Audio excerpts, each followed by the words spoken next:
오늘 우리가 함께 통독하게 되실 열왕기상 8장의 내용은 이러합니다. 완성된 성전 안에 제사장들이 언약궤를 메어다 안치하고 나올 때 구름이 성전에 가득하게 됩니다. 하나님의 영광이 그곳에 가득했던 것입니다. 모든 백성을 대표하여 솔로몬이 하나님께 기도합니다. 하나님을 온 이스라엘의 주로 고백하고 주의 율례와 법도를 지킬 것을 선언합니다. 성전 낙성식을 행하며 솔로몬이 백성들 앞에서 하늘을 향하여 손을 펴고 드리는 기도 가운데 성전을 통한 꿈의 내용이 잘 나타나 있습니다. 이 기도의 핵심은 성전을 통해 열방이 하나님께 돌아오기를 원한다는 것입니다. 다시 말해 세계 열방을 위한 기도인 것입니다. 솔로몬은 온 세계 열방이 하나님의 뜻을 알아가는 데에 이 성전이 쓰일 것이며 이스라엘 백성들은 그 일을 책임과 사명으로 인식하겠다고 선언합니다. 식양에 따라 정성을 들여 준공한 성전이지만 눈에 보이는 형식과 건축물 그 자체보다도 그것을 통해 삶 가운데 채워질 내용이 더 중요하다는 사실을 고백한 것입니다. 이러한 내용들을 기억하셔서 통독에 도움이 되시기를 바랍니다. 열왕기상 8장. 솔로몬은 주님의 언약궤를 시온 곧 다윗성의 성전으로 옮기려고 이스라엘 장로들과 이스라엘 자손의 각 가문의 대표인 온 지파의 지도자들을 예루살렘에 있는 자기 앞으로 불러 모았다. 이스라엘의 모든 남자는 일곱째 달 곧 에다님 월의 절기에 솔로몬 왕 앞으로 모였다. 이스라엘의 모든 장로가 모이니 제사장들이 궤를 메어 옮겼다. 주님의 궤와 회막과 장막 안에 있는 거룩한 기구를 모두 옮겨왔는데 제사장들과 레위 사람들이 그것을 날랐다. 솔로몬 왕과 왕 앞에 모인 온 이스라엘 회중이 왕과 함께 궤 앞에서 양과 소를 셀 수도 없고 기록할 수도 없을 만큼 많이 잡아서 제물로 바쳤다. 제사장들은 주님의 언약궤를 제자리 곧 성전 내실 지성소 안 그룹들의 날개 아래에 가져다가 놓았다. 그룹들이 궤가 놓인 자리에 날개를 펼쳐서 궤와 채를 덮게 하였다. 궤에서 삐죽 나온 두 개의 채는 길어서 그 끝이 지성소의 정면에 있는 성소에서도 보였다. 그러나 성소 밖에서는 보이지 않았다. 그 채는 오늘날까지 그곳에 그대로 놓여 있다. 궤 속에는 호렙에서 모세가 넣어둔 두 개의 돌판 말고는 아무것도 없었다. 이 두 돌판은 이스라엘 자손이 이집트 땅에서 나온 뒤에 주님께서 호렙에서 그들과 언약을 세우실 때 모세가 거기에 넣은 것이다. 제사장들이 성소에서 나올 때 주님의 성전에 구름이 가득 찼다. 주님의 영광이 주님의 성전을 가득 채워서 구름이 자욱하였으므로 제사장들은 서서 이를 볼 수가 없었다. 그런 가운데 솔로몬이 주님께 아뢰었다. 주님께서는 캄캄한 구름 속에 계시겠다고 말씀하셨습니다. 이제 주님께서 계시기를 바라서 이 웅장한 집을 지었습니다. 이 집은 주님께서 영원히 계실 곳입니다. 그런 다음에 왕은 얼굴을 돌려 거기에 서 있는 이스라엘 온 회중을 둘러보며 그들에게 복을 빌어 주었다. 그는 말하였다. 주 이스라엘의 하나님을 찬양하십시오. 주님께서는 나의 아버지 다윗에게 친히 말씀하신 것을 모두 그대로 이루어 주셨습니다. 주님께서 말씀하시기를 내가 내 백성 이스라엘을 이집트에서 이끌어낸 날로부터 오늘에 이르기까지 내가 내 이름을 기릴 집을 지으려고 이스라엘의 어느 지파에서 어느 성읍을 택한 일이 없다. 다만 다윗을 택하여서 내 백성 이스라엘을 다스리게 하였다 하셨습니다. 내 아버지 다윗께서는 주 이스라엘의 하나님의 이름을 기릴 성전을 지으려고 생각하셨으나 주님께서 나의 아버지 다윗에게 이르시기를 네가 내 이름을 기릴 성전을 지으려는 마음을 품은 것은 아주 좋은 일이다. 그런데 그 집을 지을 사람은 네가 아니다. 네 몸에서 태어날 네 아들이 내 이름을 기릴 성전을 지을 것이다 하셨습니다. 주님께서 말씀하신 대로 아버지 다윗의 뒤를 이어서 이렇게 내가 이스라엘의 왕위를 이었으며 주 이스라엘의 하나님의 이름을 기릴 이 성전을 지었으니 주님께서는 이제 그 약속을 이루셨습니다. 주님께서는 이집트 땅에서 우리의 조상을 이끌어내실 때에 그들과 언약을 세우셨는데 나는 주님의 언약이 들어있는 궤를 놓아둘 장소를 이렇게 마련하였습니다. 그런 다음에 솔로몬은 이스라엘 온 회중이 보는 데서 주님의 제단 앞에 서서 하늘을 바라보면서 두 팔을 들어서 펴고 이렇게 기도하였다. 주 이스라엘의 하나님, 위로 하늘에나 아래로 땅에나 그 어디에도 주님과 같은 하나님은 없습니다. 주님은 온 마음을 다 기울여 주님의 뜻을 따라 사는 주님의 종들에게는 세우신 언약을 지키시고 은혜를 베푸시는 분이십니다. 주님께서는 주님의 종인 내 아버지 다윗 임금에게 약속하신 것을 지키셨으며 주님께서 친히 그에게 말씀하신 것을 오늘 이렇게 손수 이루어 주셨습니다. 이제 주 이스라엘의 하나님, 주님께서 주님의 종인 내 아버지 다윗 임금에게 말씀하시기를 네 자손이 저마다 길을 삼가서 네가 내 앞에서 살아온 것 같이 그렇게 살면 네 자손 가운데서 이스라엘의 왕위에 앉을 사람이 내 앞에서 끊어지지 않게 하겠다 하고 약속하신 것을 지켜주시기를 바랍니다. 그러므로 이제 이스라엘의 하나님, 주님의 종인 제 아버지 다윗 임금에게 약속하신 말씀을 주님께서 이루어 주시기를 빕니다. 그러나 하나님께서 땅 위에 계시기를 우리가 어찌 바라겠습니까? 저 하늘 위의 하늘이라도 주님을 모시기에 부족할 터인데 제가 지은 이 성전이야 더 말하여 무엇하겠습니까? 그러나 주 나의 하나님, 주님의 종이 드리는 기도와 간구를 돌아보시며 오늘 주님의 종이 주님 앞에서 부르짖으면서 드리는 이 기도를 들어주십시오. 주님께서 밤낮으로 눈을 뜨시고 이 성전을 살펴주십시오. 이곳은 주님께서 내 이름이 거기에 있을 것이다 하고 말씀하신 곳입니다. 주님의 종이 이곳을 바라보면서 기도할 때 이 종의 기도를 들어주십시오. 그리고 주님의 종인 나와 주님의 백성 이스라엘이 이곳을 바라보며 기도할 때에 그 기도를 들어주십시오. 주님께서 계시는 곳 하늘에서 들으시고 들으시는 대로 용서해 주십시오. 사람이 이웃에게 죄를 짓고 맹세를 하게 되어 그가 이 성전 안에 있는 주님의 제단 앞에 나와서 맹세를 하거든 주님께서는 하늘에서 들으시고 주님의 종들을 심판하시되 악행을 저지른 사람은 죄가 있다고 판결하셔서 벌을 주시고 옳은 일을 한 사람은 죄가 없다고 판결하셔서 옳음을 밝혀주십시오.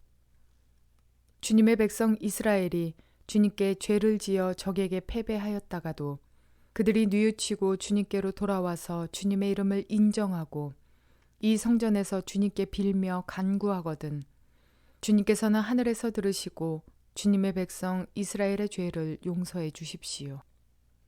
그리고 그들의 조상에게 주신 땅으로 그들을 다시 돌아오게 해 주십시오. 또 그들이 주님께 죄를 지어서 그 벌로 주님께서 하늘을 닫고 비를 내려주시지 않을 때에라도 그들이 이곳을 바라보며 기도하고 주님의 이름을 인정하고 그 죄에서 돌이키거든 주님께서 하늘에서 들으시고 주님의 종들과 주님의 백성 이스라엘의 죄를 용서해 주시고 그들이 살아갈 올바른 길을 그들에게 가르쳐 주시며 주님의 백성에게 유산으로 주신 주님의 땅에 비를 다시 내려 주십시오. 이 땅에서 기근이 들거나 역병이 돌거나 곡식이 시들거나 깐뿌기가 나거나 메뚜기 떼나 누리 떼가 곡식을 갉아먹거나 적들이 이 땅으로 쳐들어와서 성읍들 가운데 어느 하나를 애워싸거나 온갖 재앙이 내리거나 온갖 전염병이 번질 때에 주님의 백성 이스라엘 가운데 어느 한 사람이나 혹은 주님의 백성 전체가 재앙이 닥쳤다는 것을 마음에 깨닫고 이 성전을 바라보며 두 팔을 펴고 간절히 기도하거든 주님께서는 주님께서 계시는 곳 하늘에서 들으시고 판단하셔서 그들을 용서해 주십시오. 주님께서는 각 사람의 마음을 아시니 주님께서 각 사람에게 그 행위대로 갚아주십시오.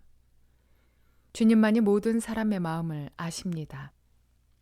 그렇게 하시면 그들은 주님께서 우리의 조상에게 주신 이 땅 위에서 사는 동안 주님을 경외할 것입니다. 그리고 또 주님의 백성 이스라엘에 속하지 아니한 이방인이라도 주님의 크신 이름을 듣고 먼 곳에서 이리로 오면 그들이야말로 주님의 큰 명성을 듣고 또 주님께서 강한 손과 편팔로 하신 일을 전하여 듣고 이곳으로 와서 이 성전을 바라보면서 기도하거든. 주님께서는 주님께서 계시는 곳 하늘에서 들으시고 그 이방인이 주님께 부르짖으며 간구하는 것을 그대로 다 들어주셔서 땅 위에 있는 모든 백성이 주님의 이름을 알게 하시고 주님의 백성 이스라엘처럼 주님을 경외하게 하시며 내가 지은 이 성전이 주님의 이름을 부르는 곳임을 알게 하여 주십시오. 주님의 백성이 적과 싸우려고 전선에 나갈 때에 주님께서 그들을 어느 곳으로 보내시든지 그곳에서 주님께서 선택하신 이 도성과 내가 주님의 이름을 기리려고 지은 성전을 바라보며 그들이 주님께 기도하거든. 주님께서는 하늘에서 그들의 기도와 간구를 들으시고 그들의 사정을 살펴보아 주십시오. 죄를 짓지 아니하는 사람은 없습니다. 이 백성이 주님께 죄를 지어서 주님께서 진노하셔서 그들을 원수에게 넘겨주시게 될 때에 멀든지 가깝든지 백성이 원수의 땅으로 사로잡혀 가더라도 그들이 사로잡혀간 그 땅에서라도 마음을 돌이켜 회개하고 그들을 사로잡아간 사람의 땅에서 주님께 자복하여 이르기를 우리가 죄를 지었고 우리가 악행을 저질렀으며 우리가 반역하였습니다 하고 기도하거든. 또 그들이 사로잡혀 간 원수의 땅에서라도 마음을 다하고 정성을 다하여 주님께 회개하고 주님께서 그들의 조상에게 주신 땅과 주님께서 선택하신 이 도성과 내가 주님의 이름을 기리려고 지은 이 성전을 바라보면서 기도하거든. 주님께서는 주님께서 계시는 곳인 하늘에서 그들의 기도와 간구를 들으시고 그들의 사정을 살펴보아 주십시오. 주님께 죄를 지은 주님의 백성을 용서하여 주십시오.